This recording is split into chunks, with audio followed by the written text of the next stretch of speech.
The following program was provided by an independent producer solely responsible for its content. The opinions expressed do not necessarily represent the views of this station, its staff, board of directors, or underwriters.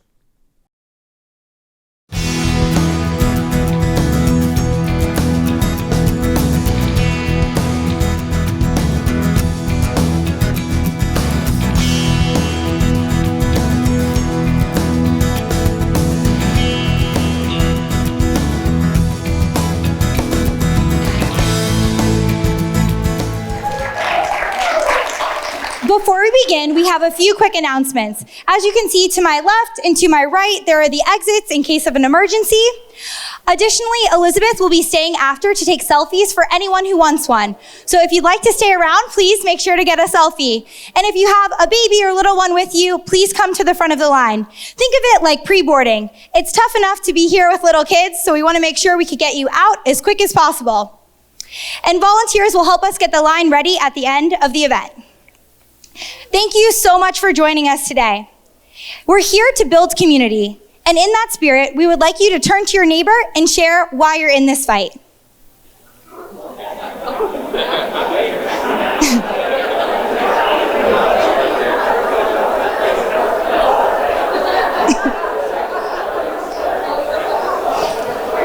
Awesome. Thank you, everyone. Thank you. My parents always taught me the importance of hard work and stressed that education was my ticket to achieving my dreams. I studied hard and ended up being the first in my family to graduate college. During my time in college, I had the chance to see Elizabeth speak. It was there that she explained why middle-class families go broke and how our economy was structured to benefit big banks and large corporations, not hardworking people. I thought to myself, everybody has got to meet Elizabeth. She just gets it. Even then, she stayed after to take selfies with over 400 students. After college, I found myself struggling to pay my student loans and rent. I knew I wasn't alone. 45 million Americans are just like me. Not only does Elizabeth understand this, she has a plan to support us. Elizabeth's student debt cancellation plan would cancel debt for 95% of Americans with debt. I'm in this fight for so many reasons, but above all, because I believe Elizabeth has the passion and determination to create real change. Whether it's standing up for students, union workers, sexual assault survivors, and so many more marginalized communities, she is a champion for all Americans. And right now, we need a fighter like her more than ever. But we can't do this alone. We need all of you. In order to beat Donald Trump, we are going to need to build a grassroots movement. And that starts here, and that starts today. So look around the room, find a member of our staff, and learn how you can get involved. Thank you so much.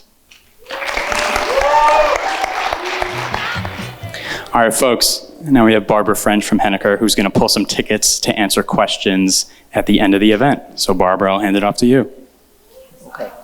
I don't know that you heard what he said, but I'm going to pick the names of the people who are going to get to ask questions of Elizabeth. And to me, that's a real honor because she is one of the smartest people I've ever known. In any event, I'll draw one now. I have macular degeneration, and these numbers are kind of small. However, 278. Who has 278? Who's that? Is Elizabeth here? Oh, good. I'm told Elizabeth is here. 287. Okay.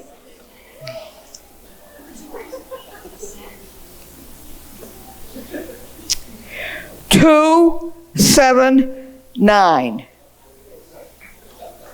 Here we go. Yeah, we better shake it over. Now there's more people here.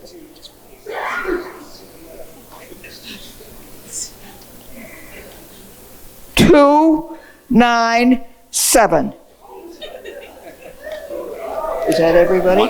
One more.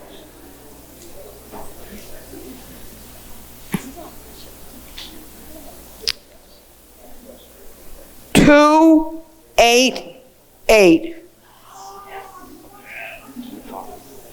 Okay, off we go. Are we excited? Welcome to a very snowy New England college in Henniker, New Hampshire. Today, on behalf of the students, staff, faculty, it is my pleasure to introduce our guest, presidential candidate, Senator Elizabeth Warren. Yeah, let's hear it.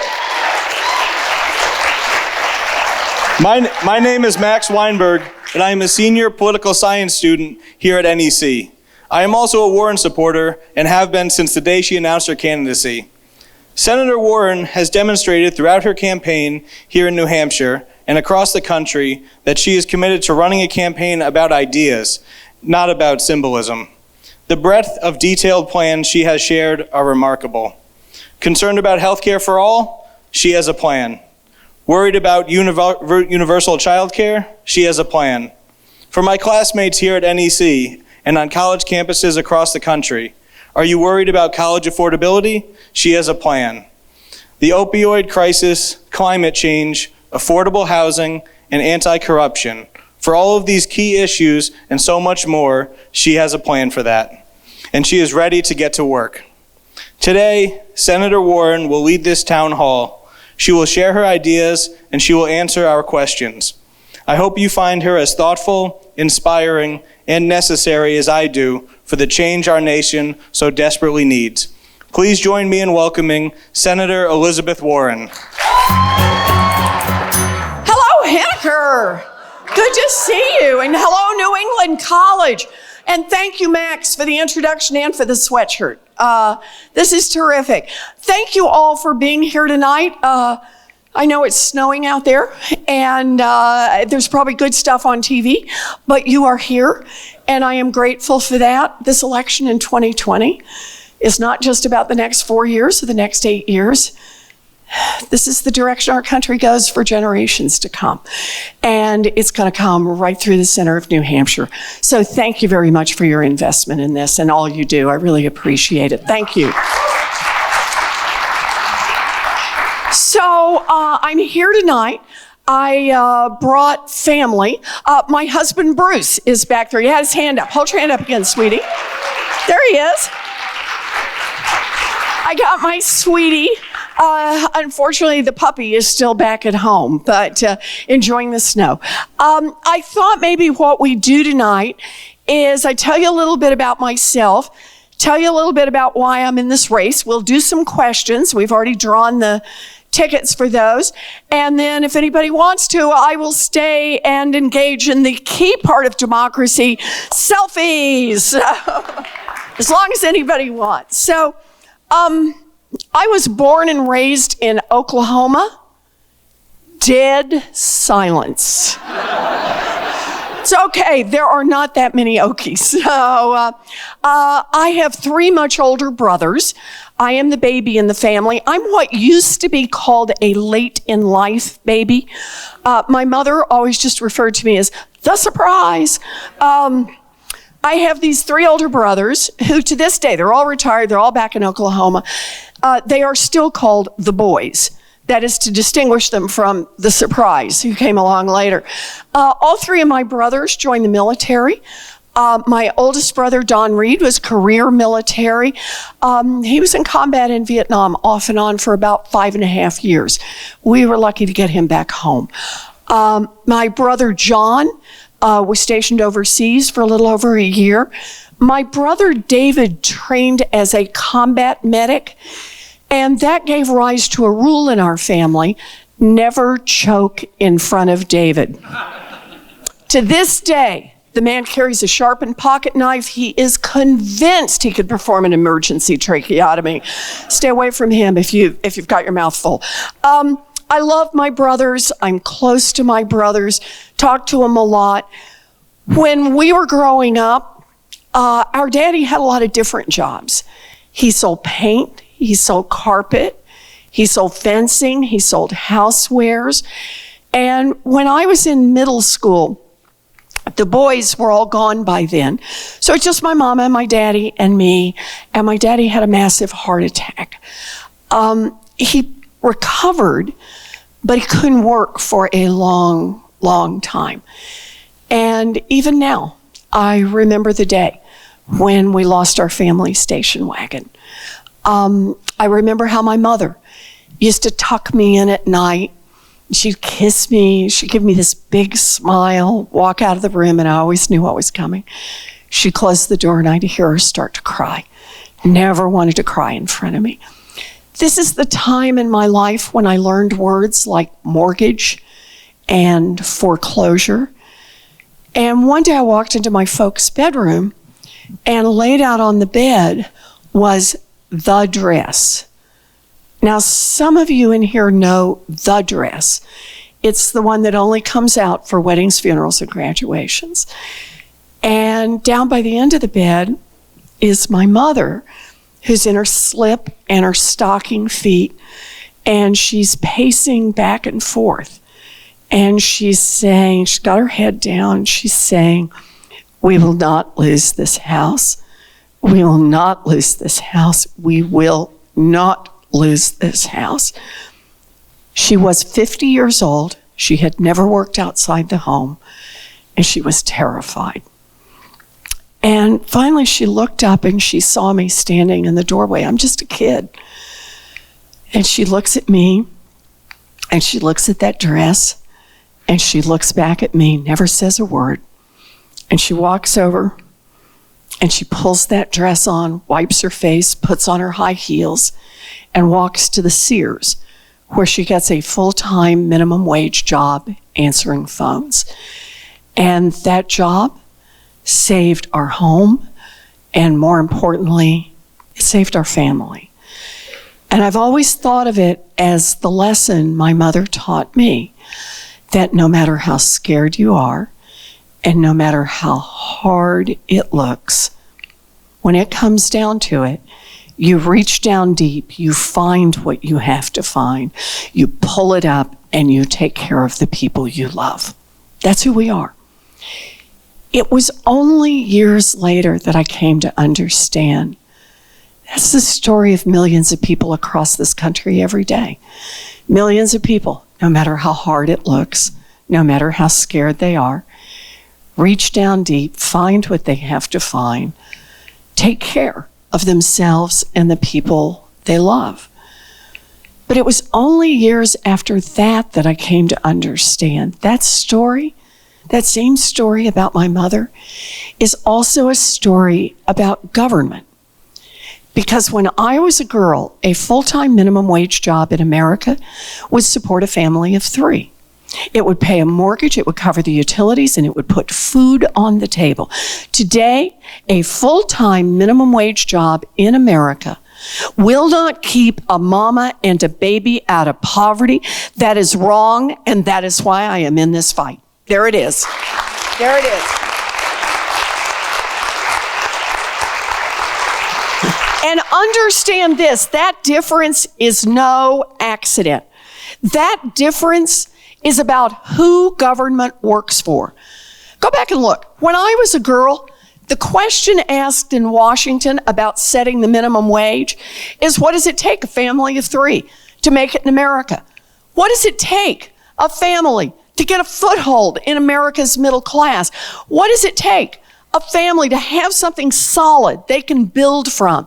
Today, the question asked in Washington is, where do we set the minimum wage to maximize the profits of giant multinational corporations? Well, I don't want a government that works for giant multinational corporations. I want one that works for our families. That's why I'm here. Yep.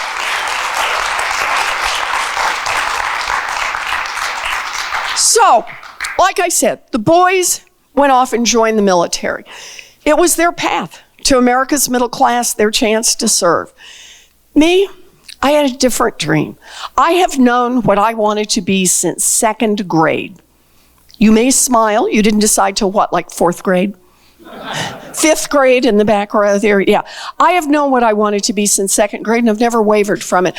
I wanted to be a public school teacher. Can we hear it for America's public school teachers? Yes. Yes.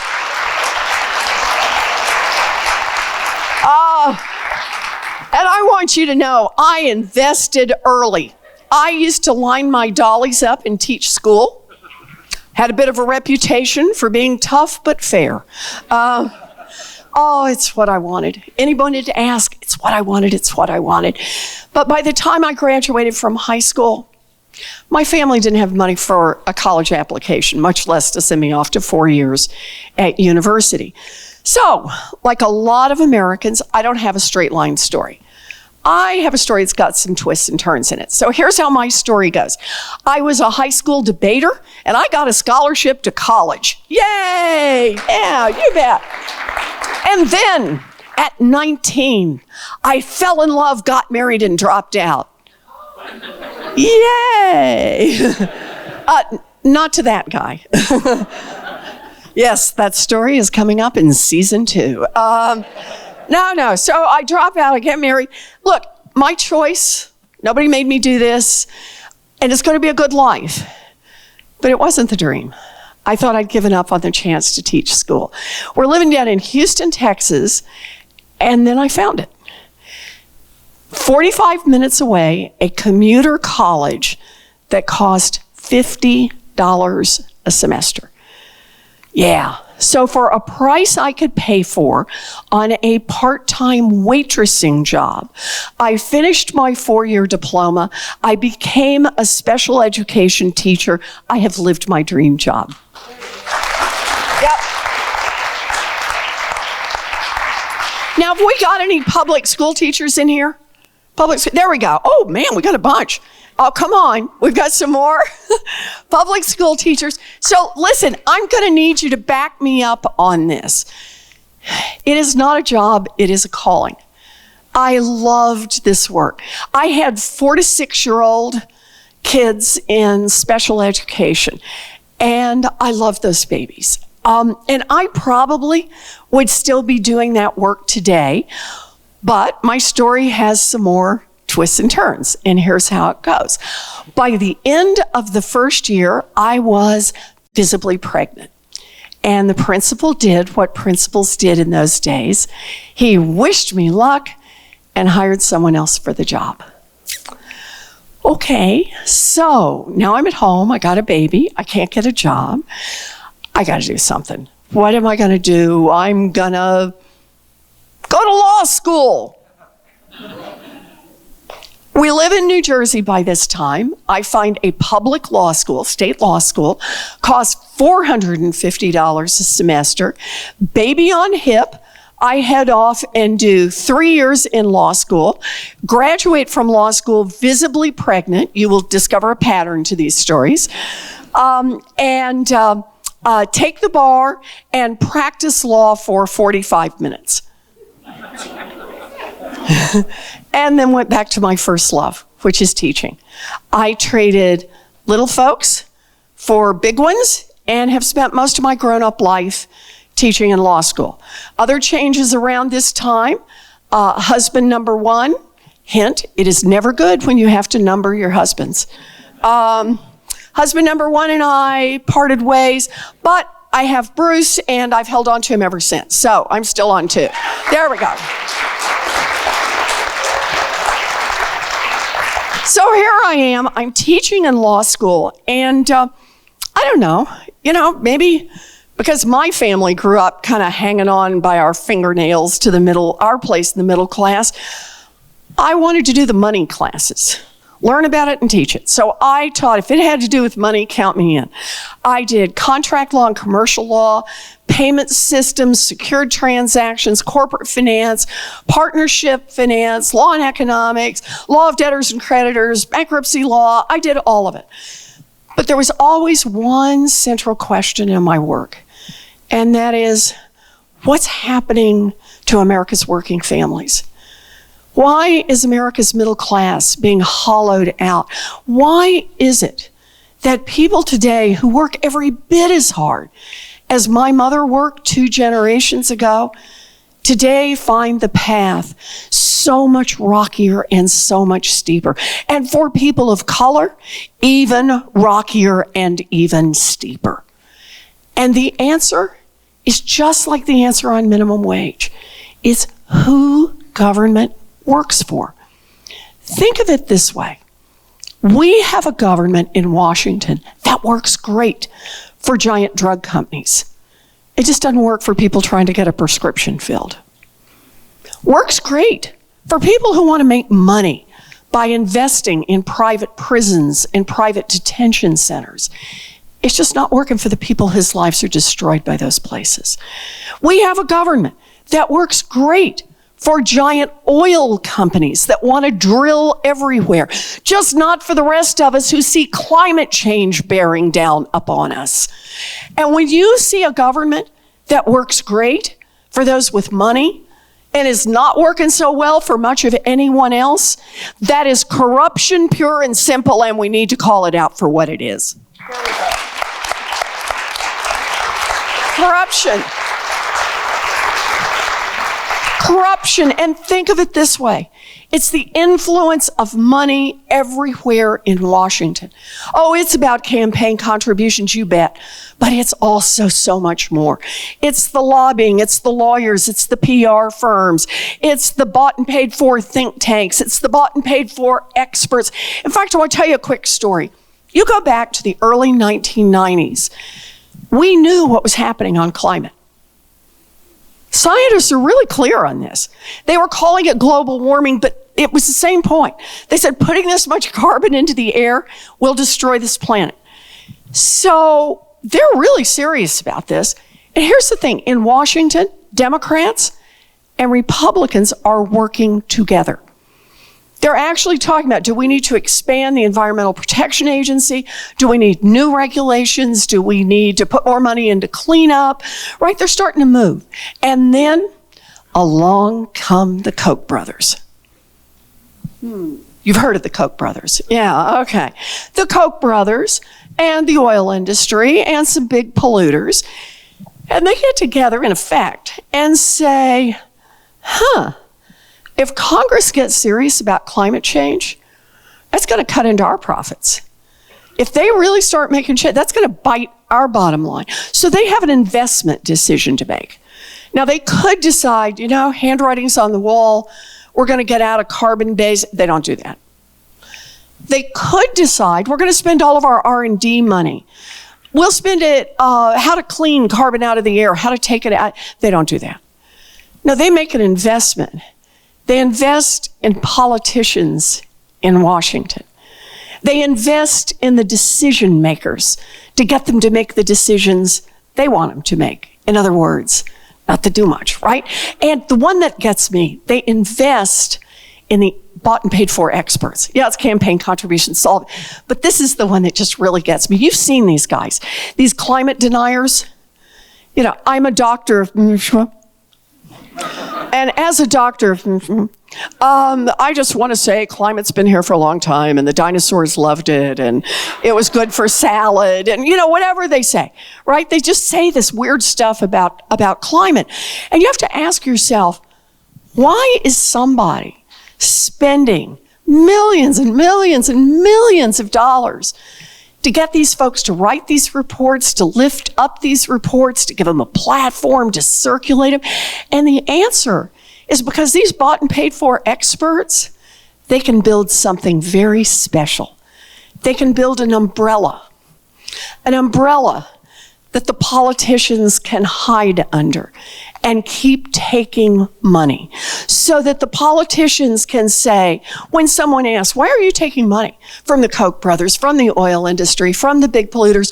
Oh no, it's all controversial. I'm not a scientist. I don't know how any of this works. You want to understand the climate crisis we face today in America? It is 25 years of corruption in Washington that got us here. Yep.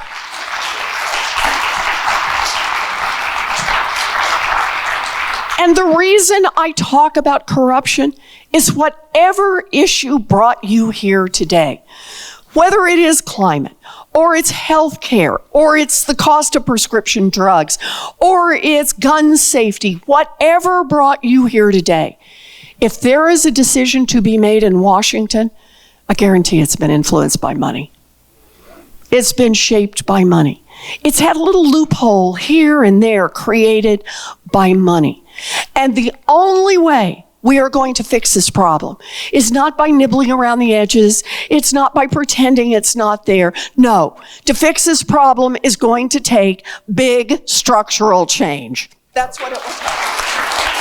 Yep. And I'll tell you right where I want to start with big structural change, and that is attack the corruption head on. We need to go after it directly. Enough of playing defense. It's time to play offense. So here's the thing. Here's the good news. I have the biggest anti-corruption plan since Watergate. That's the good news. Here's the bad news. We need the biggest anti-corruption plan since Watergate. So, yes. So you wouldn't be surprised because money flows in so many ways. It's a big plan. It's got a lot of different pieces to it. Let me just give you a sample, just some of the pieces out of it. Part one, end lobbying as we know it. There we go. Yep. Block the revolving door between Wall Street and Washington. Enough. Here's one you may never have thought about, but it matters. Make the United States Supreme Court follow basic rules of ethics. They don't have to do that. That's outrageous. And here's one more. I could do these all night long, but I'm just going to do one more, just one more. You really want to hose out some corruption in Washington? Make every single person who runs for federal office put their tax returns online. There we go. Do that. Okay, so that's part one. Attack the corruption, disrupt it, make it move, right? Show that we're willing to fight back against it. We're willing to call it out, because then we got a chance to make some other structural change, a whole bunch of issues. I want to pick particularly structural change in the economy. We got a problem in this country. Giant corporations, you know the corporations, the ones that swallowed up the little businesses, swallowed up the medium-sized businesses, swallowed up what used to be big businesses. And the consequence of that is they have enormous power. It's not just economic power, they just have power. Power over their employees, power over their customers, power over the communities where they're located, and power in Washington, D.C. It is time for a president who has the courage to enforce our antitrust laws and break these giants up. It's time. Yep. So that's part of it, but we need more. You need structural change in the system, and that means we need more power in the hands of workers. Make it easier to join a union and give unions more power when they negotiate. Unions built America's middle class, and unions will rebuild America's middle class. We can do this. Yep. Okay. We do those, but there's more we can do. Structural change in the economy. It is time for a wealth tax in America. There we go. Yep. So let me describe how this would work. This is a tax on fortunes of 50 million or more. In other words, your first 50 mil, free and clear. Yeah, this guy back here said, I could deal with that, right? Woman's reasonable. Okay, your first 50 million, free and clear, but on your 50 millionth and first dollar, you got to pitch in 2 cents, and 2 cents on every dollar after that. You hit $1 billion, you actually have to put 1 more penny in, okay? Here's the basic idea. Anyone in here own a home or grew up in a family where they owned a home? Yeah. You've been paying a wealth tax. It's just called a property tax. And all I'm saying that's different is for the folks who have more than $50 million, Your property tax shouldn't just be your real estate. It should also include your stock portfolio, the cash, the diamonds, the Rembrandt, and the yacht. There you go. That's it. Now, you may be shocked to hear this. There are some billionaires who don't like my plan. I know you're shocked. We saw one of them go on TV and cry. It was so sad. It really was. And evidently, from the reports I've read, billionaires called other billionaires and said, are you going to run for president? Get out there, right? This is like an emergency, ding, ding, ding, right, on this. And they say, this is outrageous. How could you impose a tax like this? I mean, I worked hard for my money, unlike anybody else. Yeah, right. But here's the thing. You had a great idea. You followed it through. You worked late at night. You did every part of this. You built a great fortune here in this country. Good for you. I think that's great. That's fabulous. But if you built a great fortune here in this country, I guarantee you built it at least in part using workers all of us help pay to educate. Right? Built it at least in part getting your goods to market on roads and bridges all of us help pay to build. Right? Built it at least in part protected by police and firefighters all of us help pay their salaries. And all we're saying is, look, we're happy to do this. We want to make these investments. This is how we build opportunity for everyone. But if you make it big, if you make it really big, if you make it top 0.1% big, pitch in 2 cents so everybody else gets a chance to make it. That's it. That's the basic idea. Because here comes the fun part. What can we do with 2 cents? Here's what I do with 2 cents. We could provide universal child care for every baby in this country age 0 to 5. There we go. Jump up and down. There we go. That's right. Loves this. I knew I'd get a chance to pitch my universal child care. Universal pre-K for every 3-year-old and 4-year-old in America. Yep. And stop exploiting the mostly Black and brown women who do this work. We could raise the wages of every child care worker and preschool teacher in America. Yep. Think about that. 2 cents, you can do all of that for our babies. Plus, we could make an historic investment of $800 billion into our public schools K through 12. Think about that. 2 cents. And it's got a lot of parts to it, but let me just tell you one part that's there for a special education teacher.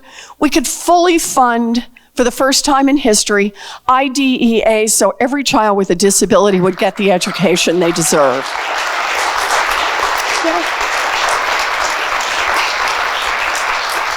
Okay, so we can do all that for our babies. We can do all that for K-12, make this great investment in K-12. Plus, we could provide tuition-free technical school, 2-year college, 4-year college for anybody who wants to get an education. Think about that. That's how you build a future. There we go.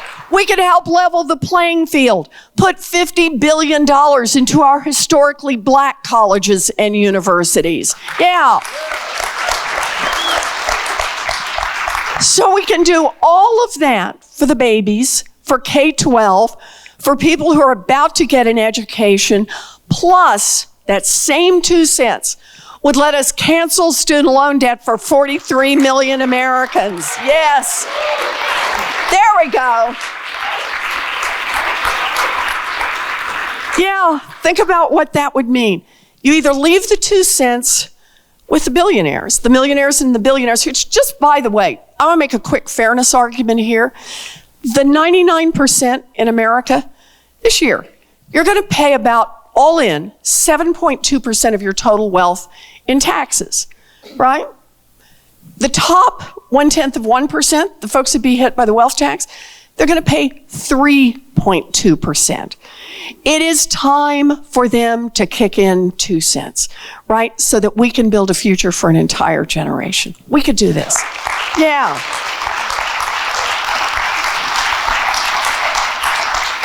All right, so that's the part one. Attack the corruption head on. Part two, let's get some structural change in this economy. Part three, we got to protect our democracy. That's it. I'll tell you where I'd start. I'd start with a constitutional amendment to protect the right of every American citizen to vote and to get that vote counted. It's time to pass a federal law to outlaw all political gerrymandering. You've got that one right here. That's right. And another federal law to roll back every racist voter suppression law in this country. Yep.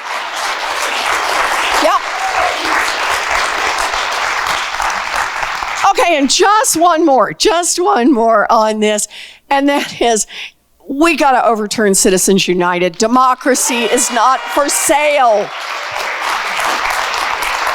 Yep. Okay, so I only want 3 things. Right? Attack the corruption head on, get some structural change in this economy, and protect our democracy. And I know to a lot of people this might sound like 3 disjointed things, but not to me. To me, they address the fundamental question in America: who's going to get opportunity? Is opportunity going forward just going to be reserved for people born into privilege? Or are we going to be in America where every single child has the opportunity to get a first-rate education? We can be that America. Opportunity, it means something different to everyone. Look, I was a special ed teacher. Opportunity may mean the opportunity to live independently. Opportunity may mean the chance to start a small business, which you can do if you're not getting crushed by student loan debt. Opportunity may mean the chance to move back to a small town, again, which you can do if you don't have to meet debt, right? And if you can get actual child care and health care.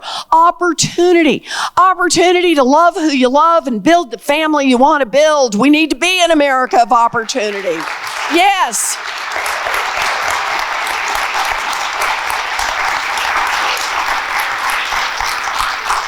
So, not in a million years did I think I would be in a place like this talking to you about these issues. But here's how I see it. My daddy, he ended up as a janitor. His baby daughter got the opportunity. I got the opportunity to be a public school teacher, to be a college professor, to be a United States Senator, and to be a candidate for President of the United States of America. Dream big, fight hard, let's do this.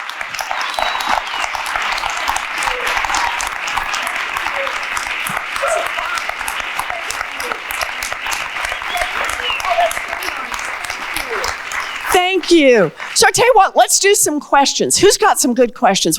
People have drawn, you got them? So I know we did it a while ago, so I'm going to read out the numbers that we called in the beginning, and then if you could come and stand right here to my right, and we'll have someone with a microphone so you can ask your question. So I'm going to read out the last 3 numbers again. We had 288. Who had 288? Great. If you could come stand over here. We had 278. Beautiful. We had 297. 297. We had 287. 287, right there, beautiful. And then we had 279, was the last one. I got them over there. Okay. Great, thank you. All right, let's get started. Oh, they're comparing here what they're going to ask. All right. Whenever you're ready. Who's got the mic? We ready? Who's up first? Okay, they're getting their game plan together here. We'll break for commercial while they do that. All right. Hi. Hi, Senator Warren. I'm Bob Lambert from Henniker. Hi, Bob. And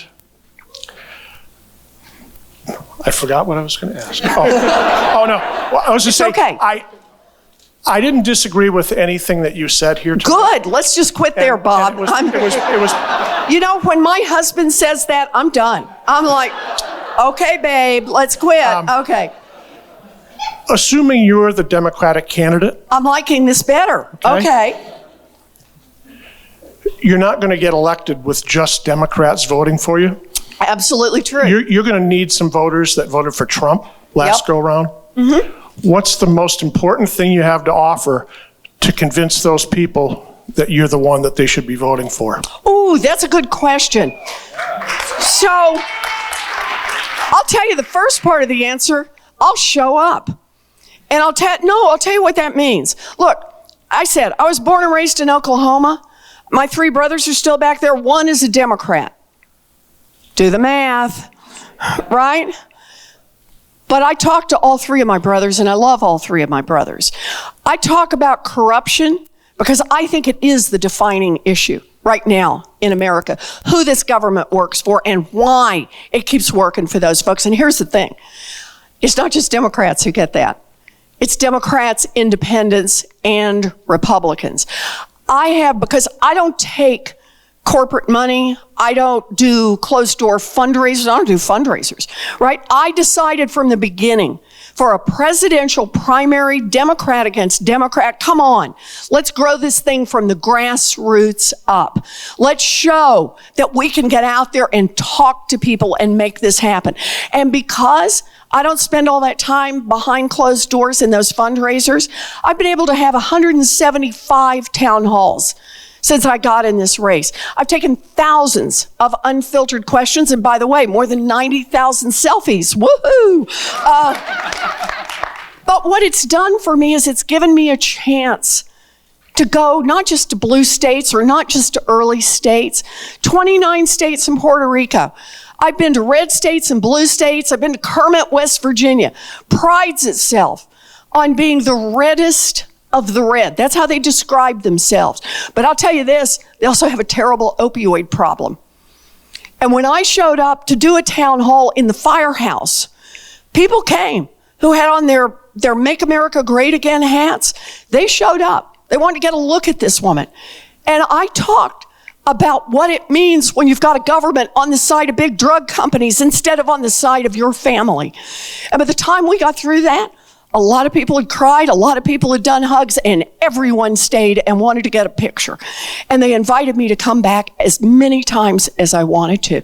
Look, on these core issues about what's happening to our country and who our government is working for, Americans are not divided in the old left-right.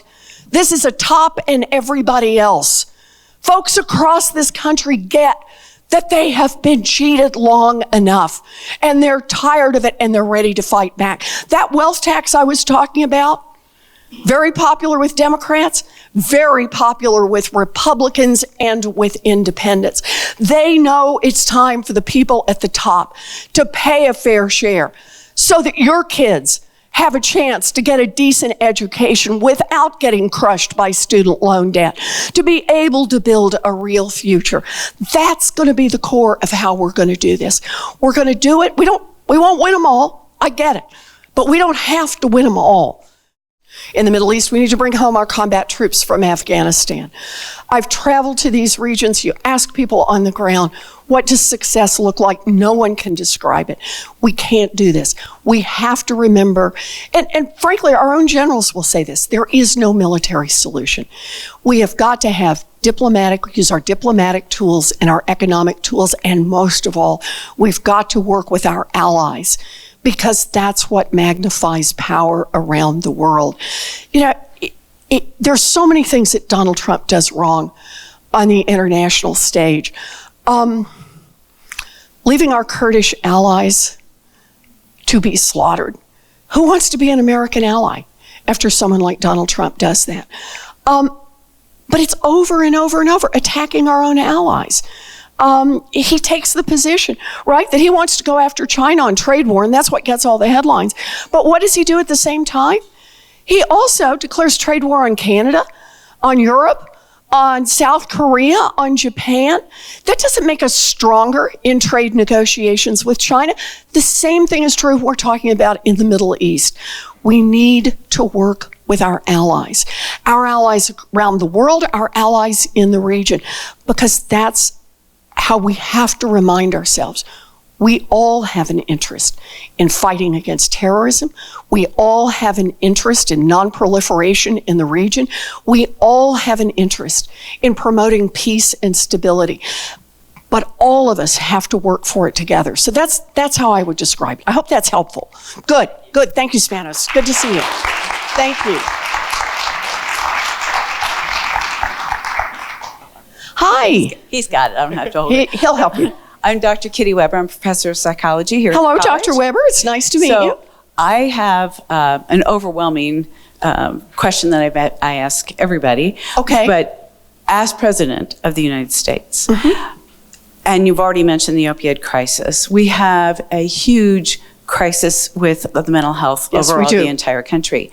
And the stigma that goes with that, and how many people are constantly hurt and ostracized, but they can't get the services that they need. Yep. So what is you have a plan for everything. So I assume you have a plan for how do we get the mental health in this country where it needs to be and not be stigmatized any longer and to be accepted as an illness for which it is. So thank you very much for the question. Can we just start? We talk about, yes, everybody. This is important. Start with a statement of our values. Healthcare is a basic human right, and that includes mental health care. That's where we got to start. So, let me give you a couple of key parts around this. This is part of why I strongly support Medicare for All. It's a way to get healthcare coverage to every single American, and I think that's absolutely critical. How can we do that? Well, I've shown. We can do this without raising taxes on middle-class families, 1 penny. We can ask those at the very top to pay a little more. We can ask big corporations to pay a little more. And then my personal favorite, we can crack down on the tax cheats. And that, yeah, you think? And that's how we can generate the revenue. So what can we do with that money? Well, the first thing we can do is we can lower the age of Medicare.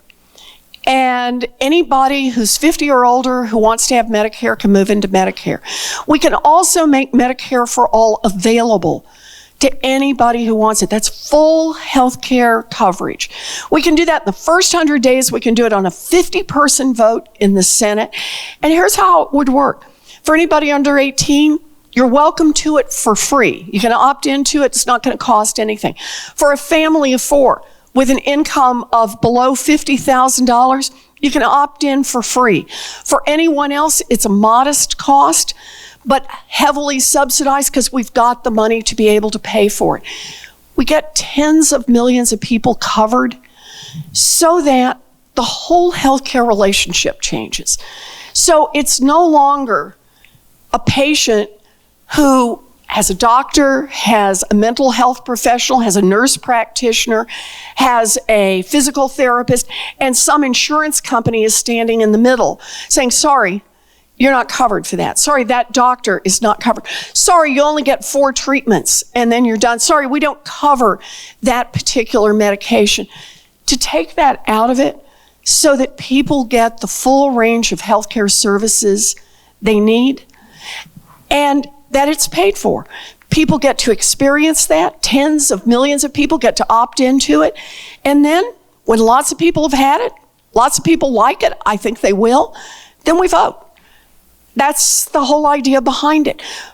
But the core is we've got to get everybody covered. And we've got to make sure they're covered in a way that we can pay for it as a country.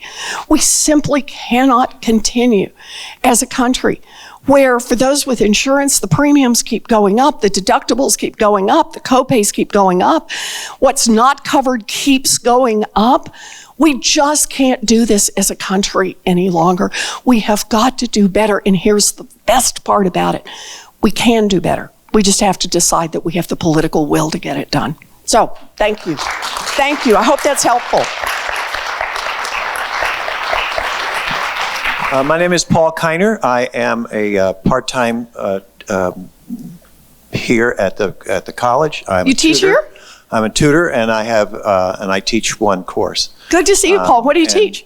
It's called Bridges. It is for high school students that are freshmen who are coming to transition from high school work to college work. Good. And all freshmen are required to take it. Okay. So I enjoyed that. My question is, one idea that is floated by economists to address income inequality is, instead of raising the minimum wage, is to establish a minimum yearly income. How do you respond to this concept, and how do you plan to address income inequality? So, universal basic income is the other way that this is often described. And we have it, actually, right now. Social Security and disability. It's just not enough money. So partly it's, you got to do the math on how you're going to make it work. I have a Social Security plan, for example, that says we're going to, I've got a way to do this, that we can both increase the financial longevity of Social Security for decades into the future and raise the monthly payment for everyone who receives Social Security or disability by $200 a month. It would lift about 4.5 million people out of poverty and create a lot of flexibility and a lot of budgets. So that's one way that we do this. For me, this is what the wealth tax is all about. You want to address the question about income inequality, and I do. I start with the 2-cent wealth tax. Think about what it would mean to have student loan debt canceled for 43 million Americans. It's life transformative, right? I have people laughing in the front row, right? Yeah, I'm so rich. That's exactly right. Think about what it would mean to have universal high-quality childcare so that every mama and daddy could finish their education and know that their kids were well taken care of while they were doing it. That's what tuition-free, access to technical school, 2-year college, 4-year college, that 1-2 punch lets millions of people across this country complete their education. These are huge. These are transformative. I believe we invest in a whole generation, and that creates more opportunity. In housing, for example, I have a housing plan to build about 3.2 million new housing units in America. And the idea behind it, just so everybody gets it, we got a problem in housing, and it's a supply problem. It's not a problem of everybody needs $1,000 more to be able to buy more housing. That makes landlords richer. What I want to see is more housing. You know, the private developers have left the middle class, working poor part of the market. I grew up in a 2-bedroom, 1-bath garage converted to hold my 3 brothers. That house isn't being built anymore. Today, those private developers are all off building McMansions, and I'm not mad at them. That's where the profits are. And the federal government has just gotten out of the business of adding new housing. So I've got a plan to build about 3.2 million new housing units. Think about what that means. It's housing for middle-class families, for working-class families, for the working poor, for the poor, for seniors who want to age in place, for people with disabilities so they have a chance to live independently, for people who've been incarcerated. We need more housing in this country. So this is a question of where you think is the best place to put the investment. I think we're exactly right to strengthen Social Security. I think we're exactly right to raise disability payments, and that's why I have a plan to do that. But I think the best way we invest in a future going forward is we create the supply of childcare. We create the supply of housing that we need to create. That's the way that we're going to give more opportunity to more people going forward. So that's how I look at this. Thank you. Thanks, Paul. Hi. Hi, Senator. My name is Jess. Hi, Amy. Jess. Oh, Jess. Hi, Jess. And since we're at a college, I thought it would be appropriate to discuss tuition. So I am 10 years out of school, and my husband unfortunately recently lost his job. And 10 years later, our student loan payments in a month are $2,000. That's what it looks like. Yeah. So I have dedicated a lot of my time to, move mountains to make sure that we're the last generation that has to deal with this. And I'm not alone in this. There's a number of different groups in this state who have been addressing this at the state level. So I know that there's a plan, obviously, to make trade schools and colleges tuition-free. And as I understand, it's a federal and state kind of like marriage in funding. So my question is, how would you plan on incentivizing states to not just blow up the cost? Oh, good. Oh wait, two-part. And then how are you also kind of going to be engaging those of us on the ground to keep them accountable? Okay, so I love it. Somebody who wants to dig a little deeper into the policy. So the basic question is, how exactly is this going to work when you provide tuition-free college? Let's just pick college as the example. But it also works on technical school, it works on community college. Here's the basic answer. It starts out with where the University of New Hampshire, right now, how much are they charging for tuition? A lot, right, good. That's a term of art. Yes, they're charging a lot of money. What is the number? 34 a year, right? Average graduate student debt. Oh, that's the debt load. Okay, so let me. That's the piece she's asking about. It's like we as constituents. So I know. So the state isn't funding the university. So here's the plan. It starts out because we need immediate relief, and we can get a lot of revenue from the wealth tax. It starts out by basically the federal government writes the check for your tuition. Now, it comes with a string attached to it, and that is that the state government cannot reduce what they're spending on education. So that keeps them from blowing up the cost. That's part one.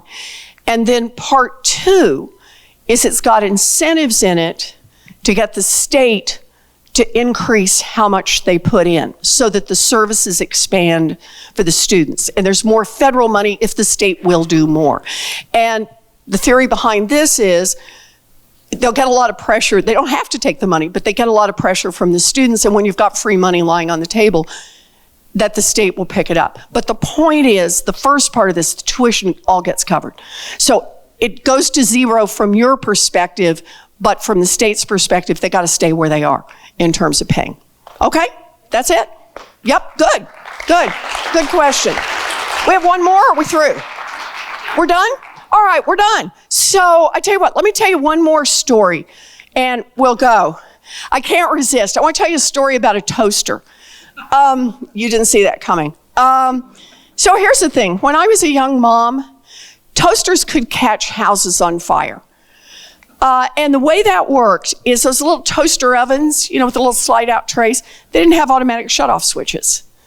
So it meant you pull out the tray, you put 4 slices of bread on it, put it in it, flip the thing on, hear the baby cry, run down to the other end of the house. You're gone a little longer than you thought you were, and by the time you get back, the flames are leaping 6 to 8 inches off each slice of toast. And if you're really unlucky, it catches the kitchen curtains on fire, maybe the kitchen cabinets, and so on. Ask me how I know. The only part I will admit to is that when I was a young mom, my daddy actually bought me a fire extinguisher one year for Christmas. And hung it up in the kitchen for me. A federal agency, Consumer Product Safety Commission, came along and just said, enough, no more of this. You can't sell toasters in America that have a 1 in 5 chance of burning down your house. And that was it. Duh, right? Everybody put the little safety switches on them. No more toaster fires. By the early 2000s in America, mortgages had gotten so complex and so dangerous, they had a 1 in 5 chance of costing a family their home. Not through fire, obviously, but through foreclosure. Only this time the federal government was not on the side of the people. This time the federal government was so deep in the pocket of the big banks, they let them just keep selling those mortgages until they crashed the entire economy. That was 2008. So I had an idea. And my idea was, why not have a consumer product protection agency, only instead of for toasters, it's for mortgages and credit cards and student loans and payday loans. And so I'm not an elected official. I go down to Washington. I knock on as many doors as I can, talk to as many people as I can, and they basically say the same 2 things to me. Part 1 is, that is a great idea. you could actually make a real difference. This is structural change. And part 2 is don't even try. You'll be up against big money. You'll be up against big banks. You'll be up against all of the Republicans. You'll be up against half of the Democrats. You will never get it done. I get it. Big structural change is hard, but it was the right thing to do. So we took it on, and we took on Wall Street, and we took on the big money. And in 2010, Barack Obama signed that agency into law. We won. We won. And that little agency has forced the banks to return more than $12 billion directly to people they cheated. We know how to make government work for the people. So here's the lesson I learned from that.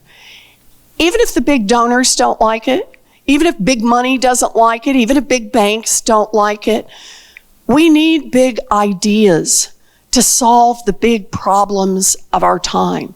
We need big ideas to inspire people to get in the fight and to get out and vote and to bring their families to vote. We need big ideas to tell the whole world who and what Democrats will fight for. And we need big ideas to take back the Senate and put Mitch McConnell out of a job. Yeah.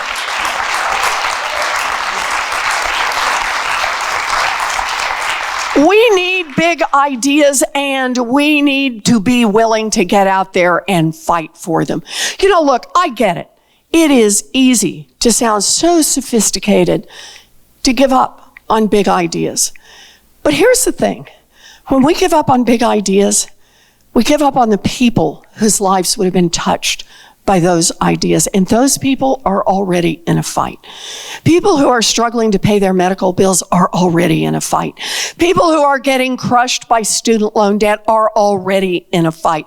People who are getting stopped by the police because of the color of their skin are already in a fight. And those fights are our fights.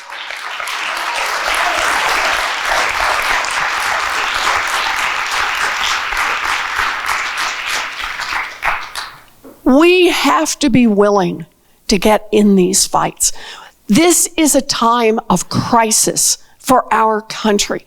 And Washington insiders, media pundits, even people in our own party don't want to admit it. But here's the thing. If they seem to think that if we just nibble around the edges of the big problems, we offer some vague solutions, that somehow that is the safe strategy. If the best that Democrats can offer is business as usual after Donald Trump, then Democrats will lose. We win when we have solutions to the problems in people's lives.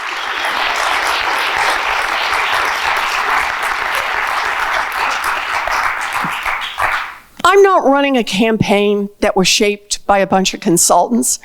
I don't have proposals that were carefully designed not to offend big donors. I passed that stop sign a long time ago. I'm running a campaign based on a lifetime of fighting for working families. I am running a campaign from the heart because I believe that 2020 is our moment in history. I believe that 2020 is our time to win the fight for a Green New Deal and save our planet.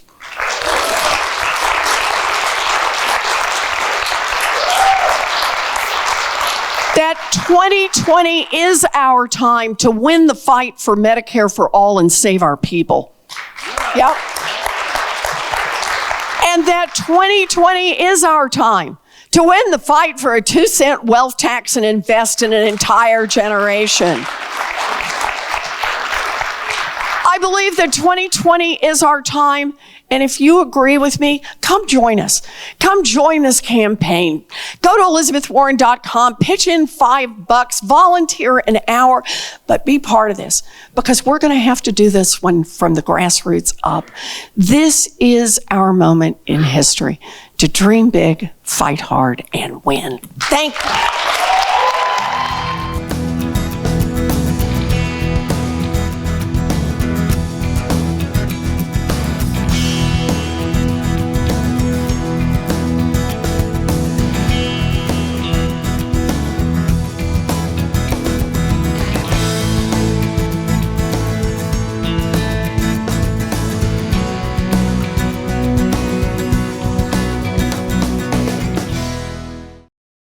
The preceding program was provided by an independent producer solely responsible for its content. The opinions expressed do not necessarily represent the views of this station, its staff, board of directors, or underwriters.